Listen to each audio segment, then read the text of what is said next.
টানা বডির গাড়ি অরিজিনাল, সামনে পিছে glass original, light headlight backlight সব অরিজিনাল, চাকাও কিন্তু অরিজিনাল, চারোটা চাকা নতুন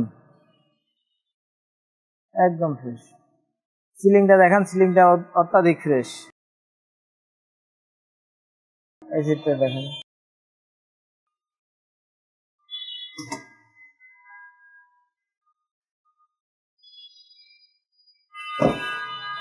টানা বডির গাড়ি, 3 বডির গাড়ি, সামনে গ্লাসটা কিন্তু অরিজিনাল আছে। আমরা ইঞ্জিন সাইডটা দেখাচ্ছি, এই দেখেন এর ভিতরে যা কিছু আছে কিন্তু কোথাও এখন রং হয় নাই, হিট প্রুফটা পর্যন্ত আছে এখনো। বিবিটি ইঞ্জিন, কয়টা লেখা আছে, এই কয়টা লেখা আছে, দোনটা অরিজিনাল।